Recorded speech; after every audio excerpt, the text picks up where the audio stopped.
Hello, everyone. In Introduction to Philosophy, I just wanted to give you some brief updates about what's coming up this week and also a short lecture slash explanation of what's going on in the readings you have for this week on Kierkegaard's Fear and Trembling. So, first, let me just update you about what's going on with the class. I hope that all of you received the updated schedule that I posted attached to the announcement earlier this week. As I indicated, there will no longer be groups 1, 2, and 3 when it comes to the discussion posts.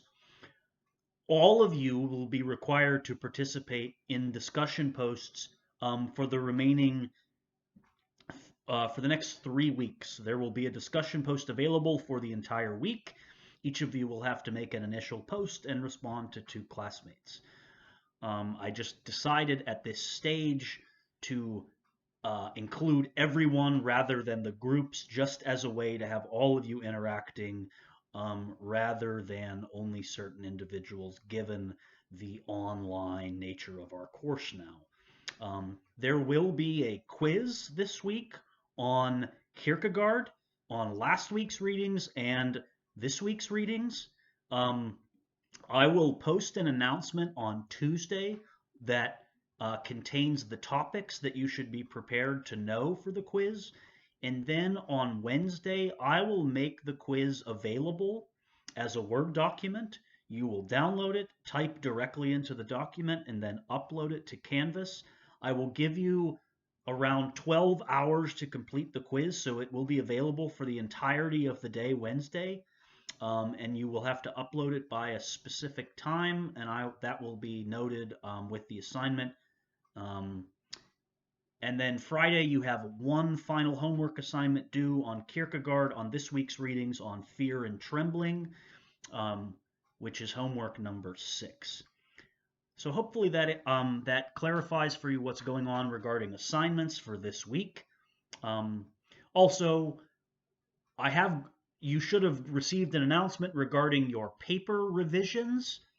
Um, you do not have to revise and resubmit your papers, but I did grade all of your papers, make comments on them, and upload those attached to your grade on Canvas. And I think I initially have the deadline as tomorrow, but I will accept your paper revisions all the way up until the end of the semester if you would like to revise and resubmit them. But it's totally optional. And let me know if you have any questions about how to do that. I put an announcement with the assignment itself that explains how I'm wanting you to do the revisions. But again, it's completely optional. Okay, so that's the last thing I wanted to say, just in terms of the class logistics for this week and then the paper revision. So let me then shift gears and just tell you a little bit about what's going on in the readings this week with Kierkegaard. So again, just let me say one thing about what's going on with Fear and Trembling. So as you recall, last week's readings dealt with the aesthetic existence and the ethical existence. And this is Kierkegaard's way of making sense of what existentialism is. Broadly speaking, existentialism is a philosophical point of view that asks human beings to confront the very facts and nature of their existence, and asks them how they would choose to act and choose to respond in light of the very facts of their existence. Kierkegaard tries to help make sense of human existence by thinking about it as different types or modes of existence. And so we exist within a kind of modality of existence itself.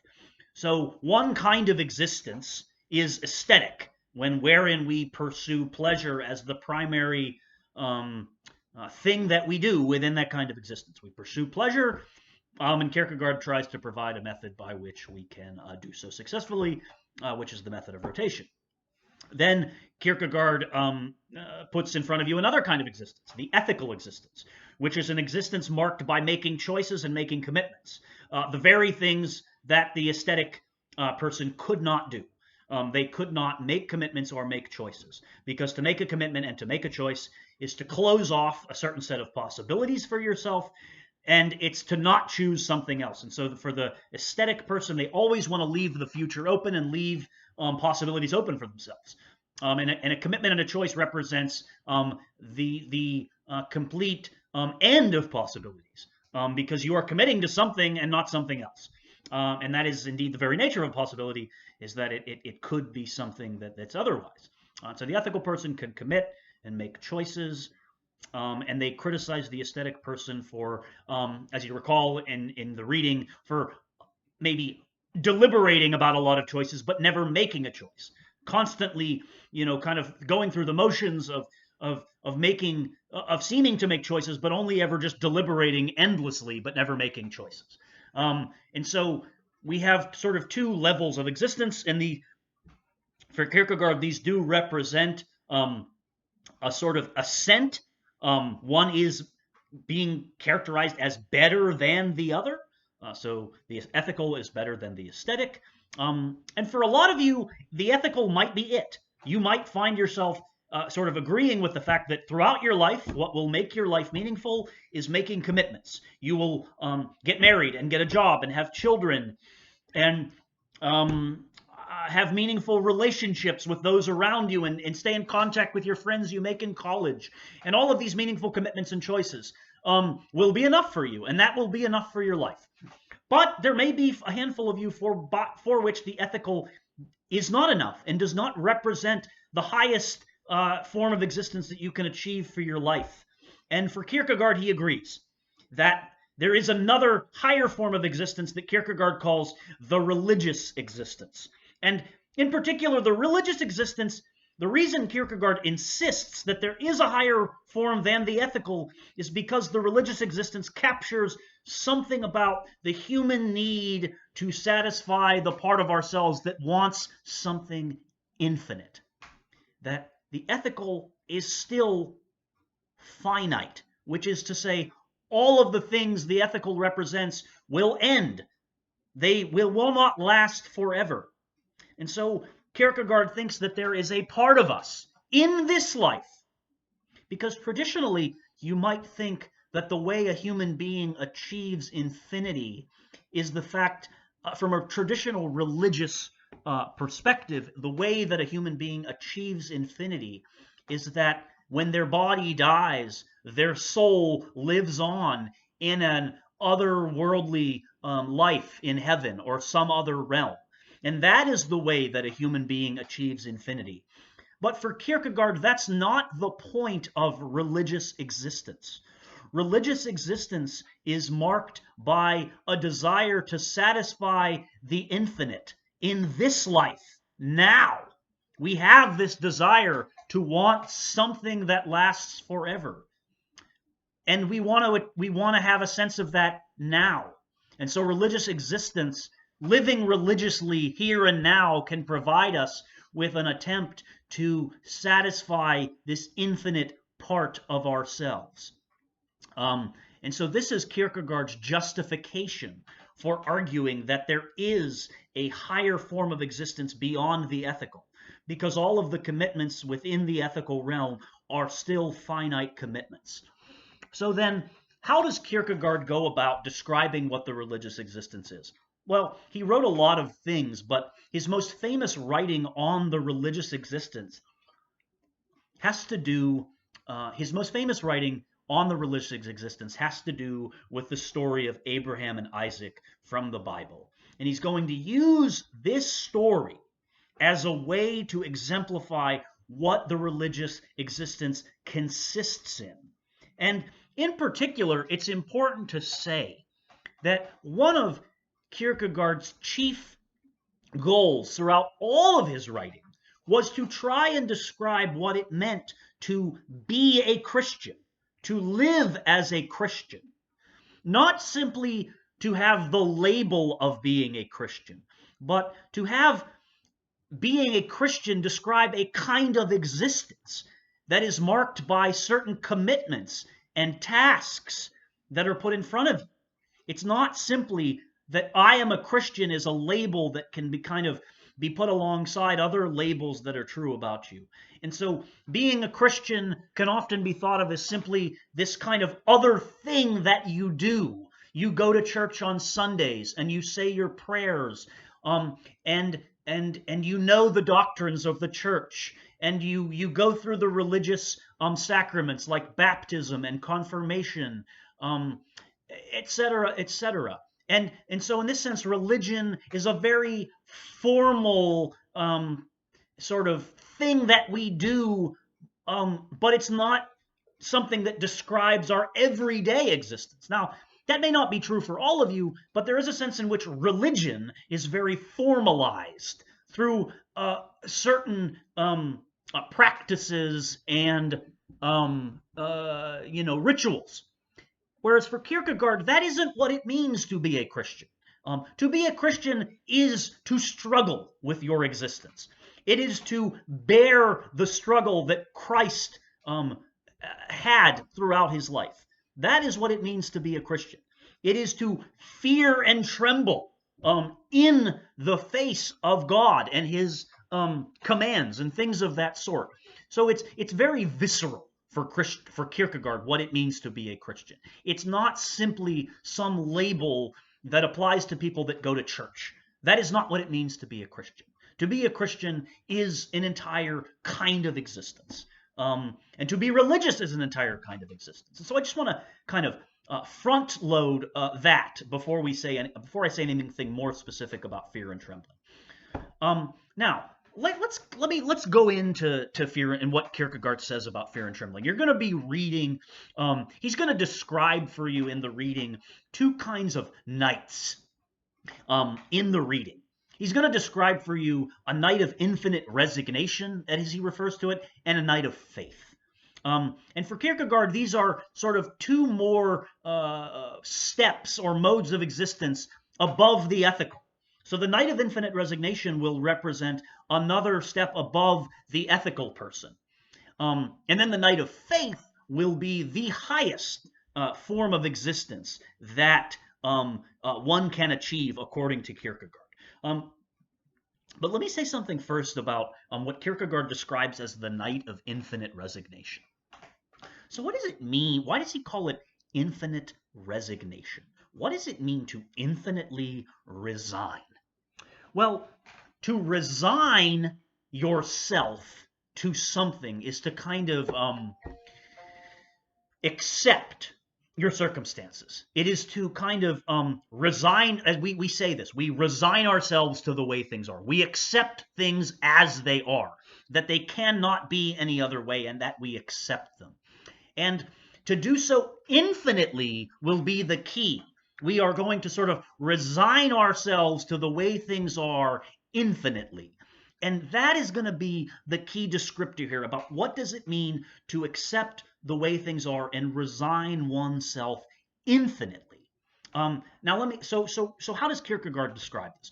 Well, Kierkegaard describes a young. I think he calls it a swain, which is just a young man, and a princess. And he's going to use the story of a young man who is in love with a princess in order to demonstrate what he means by somebody who infinitely resigns.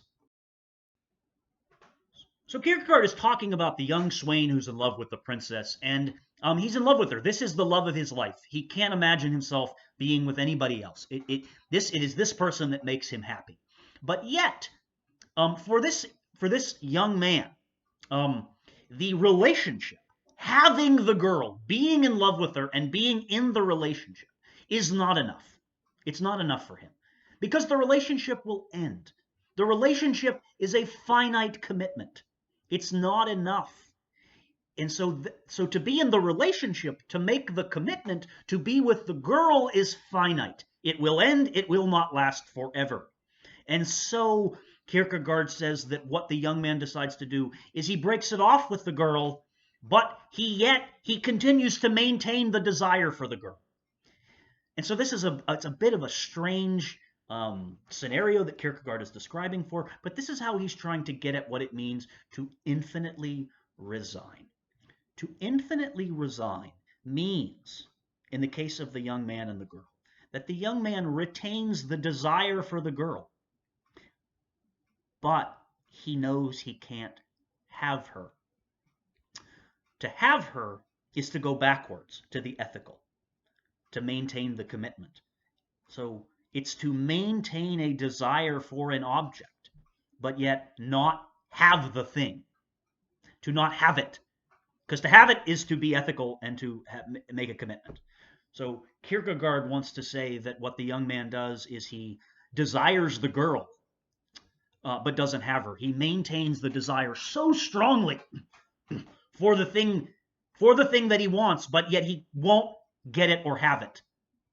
And it's to focus your energy attention on one object so intensely and so vociferously that you are, in a sense, mimicking what it means to be infinite. It is to train your desire so intently on one thing, but to not have it. And that is what it means to infinitely resign. It is to resign yourself to a set of circumstances so intensely and so strongly that it seems as though this is a kind of infinity, that you will never have the thing, but yet you will intensely desire the thing as much as you can. So that is infinite resignation. Desire for the thing, but not having the thing. And so Kierkegaard here is talking, of course, also about how this desire that the young man has for the girl is ultimately a kind of desire that we can have for God. It's this intense desire for God, that the relationship with the girl becomes transformed into a desire and a relationship with God, who is obviously the infinite being. And so that is the attempt to express this part of ourselves that desires something infinite, desires something that lasts forever in this life. The way to try to do that is to intensely and passionately desire one thing, but not to have it. Now, that is not it. As crazy as that sounds, Kierkegaard says that there is another level of existence known as the night of faith. And for Kierkegaard, it's the story of Abraham and Isaac that will demonstrate who the knight of faith is. For Kierkegaard, Abraham is the knight of faith. He is the one who can go beyond the night of infinite resignation and achieve this higher level of existence. And so why does Abraham represent this for Kierkegaard? Well, recall that the basic story of Abraham and Isaac is that God has long promised Abraham a son. And finally, Abraham and his wife give birth to a son, Isaac, late in their life. And so this is the miraculous joy of having a child late in their life. Abraham and Sarah have this child together, Isaac. And yet, of course, as the story goes, God eventually commands Abraham to sacrifice his only son to God, to sacrifice Isaac to him. And if this is how the story goes, and of course Abraham is willing to go through with this. He goes, he gets on his horse, and he climbs the mountain, and he's ready to sacrifice Isaac, and at the last second, God intervenes. And so why is this biblical tale and story so crucial for Kierkegaard? What does it represent for Kierkegaard? Well, for Kierkegaard, it has to do with trying to sort of take this story and say, what does this mean? Because on its own, the story for someone who is not religious, it sounds as though Abraham was simply going to murder his son. He was simply going to kill him because God told him to. And from an ethical perspective, which is, good and bad and right and wrong, which this is not exactly the same kind of ethical perspective that Kierkegaard is talking about as a form of existence. This is just our ordinary way that we judge things ethically according to categories of good and bad and right and wrong. These are our traditional ethical categories. And so from the ethical perspective, Kierkegaard says, the furthest we'll get is that Abraham is a murderer. who was willing to violate the commitment he had to the father-son relationship. And so that's it. That's the end of the analysis from an ethical perspective. Is that Kierkegaard was a murderer, or that Abraham was a murderer? He was willing to kill his son because some god told him to, and he was willing to violate the sacrosanct ethical relationship that exists between a father and son. So Kierkegaard in the reading talks about how, ethically speaking, Abraham's duty to Isaac is to love his son above all else, to love his son more than himself. That's the ethical commandment. And if that's the ethical commandment and that's our framework for making sense of the story of Abraham, then what is the point of it? Abraham's a murderer. Well, of course, Kierkegaard says that can't be the limit of the interpretation that we're getting here. This story must mean more than simply Abraham being a murderer. What do we get if we examine it from a religious perspective? And this is the crucial question that Kierkegaard will ask, is that or I forget the specific wording, but does the story of Abraham and Isaac contain what Kierkegaard calls a teleological suspension of the ethical?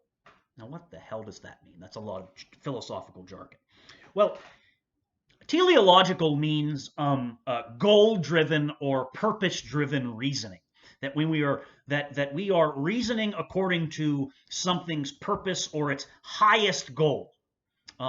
So the highest ethical telos, which is a verb that comes from the language of teleological. The highest ethical telos is the father-son relationship, and that is the highest telos. And what Kierkegaard is asking is, can we suspend, not eliminate, but suspend the father-son telos of the ethical for a higher telos, which would be a religious one? Can we suspend that ethical telos in order to make sense of what's going on with Abraham and Isaac? And Kierkegaard suggests we must. It must contain a teleological suspension of the ethical framework, the father-son relationship, that only gives us that Abraham is a murderer. We must suspend that framework to make sense of what's going on with the Knight of Faith. And so the Knight of Faith is able to go one step beyond the Knight of Infinite Resignation. That they are able to not only, so remember, the Knight of Infinite Resignation desired the object, but believed they could never have the object. Whereas the Knight of Faith, paradoxically, Kierkegaard will say, by virtue of the absurd, the Knight of Faith believes that they infinitely resign themselves to not having an object, but then they also will believe that they can get the object back. But you must go through the process of infinite resignation before you can achieve the belief in the absurdity of getting back the thing that you gave up. So you must be willing to infinitely resign yourself before you can achieve the kind of passionate belief that would allow you to say, not only can I infinitely resign myself to not having this thing, but then I can make this extra movement and get the thing back. And Kierkegaard thinks this is what Abraham was doing. Abraham was willing to sacrifice his son, to not have his son. But he also believed that he would get his son back. That he would sacrifice his son, but yet also get his son back. By virtue of the absurd, Abraham renounced his claim to Isaac, but also got Isaac back.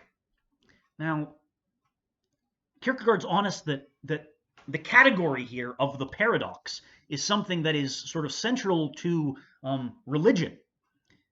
There's paradoxes contained in all of religion.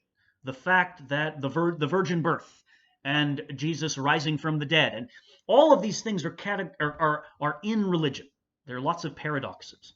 And Kierkegaard is saying here that Abraham, the only way to make sense of Abraham of what he was willing to do.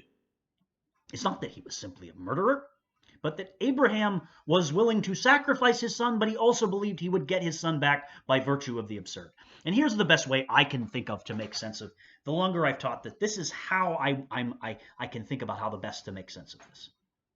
And Kierkegaard would say there is no making sense of it. But I think the best way to make sense of it is, what does it mean that you would get Isaac back? Well, I think the best way to make sense of it is to say that if you were willing, if if if if Abraham was willing to infinitely resign himself to never having Isaac again, to sacrifice him, he was willing to do that, but yet he also believed he would get Isaac back. There's no way in which his relationship with Isaac would ever be the same again. Ever. So in a sense, he does get Isaac back. He gets him back in the sense that his relationship with his son is transformed because of his relationship with God. That he gets him back because he was willing, he was ready to sacrifice him. And yet he got him back. So he gave up Isaac, but he also got him back. That's the paradox. And to have Isaac back after all of this is what the Knight of Faith is able to achieve. So the Knight of Faith can take this extra movement. And this is the thing that Kierkegaard will say in Fear and Trembling, is that the Knight of Faith is not someone, so you might think that the Knight of Faith is simply someone who believes in God, or believes in all of the mysteries of the Bible and all of the religious mysteries. But no, the Knight of Faith is someone who is walking around every day. It's not somebody who has some kind of belief in the superstitious or belief in religious miracles. That's fine. That's part of it. But the Knight of Faith is somebody who's gone through these intense movements and can now appreciate life that much more, because they have gone through the intense pain and struggle of infinite resignation, that life now is infinitely more rich and enjoyable, because they have went through the pain of infinite resignation, and they get their life back, in a sense. That, for Kierkegaard, is why religious existence is the highest. It is now we can have a sense of the infinite in this life, not in some afterlife. And so that's all I'm going to say about Fear and Trembling and Abraham and Isaac. You may have more questions than I've addressed here as you do your homework or as you get ready for the quiz. And if you do, you can email me. But I do hope this video has been helpful for you, and I will talk to all of you soon. Be safe and be healthy. And again, I just want to say this as a general reminder. If any of you needs an extension or for any reason, please do not hesitate to contact me. I will grant an extension for just about any reason. All you have to do is ask. Don't assume I will give it. I do need you to make that little effort by sending me an email and asking, but as long as you do so, I am very willing to grant them. Thank you, and be well, and I'll talk to you soon.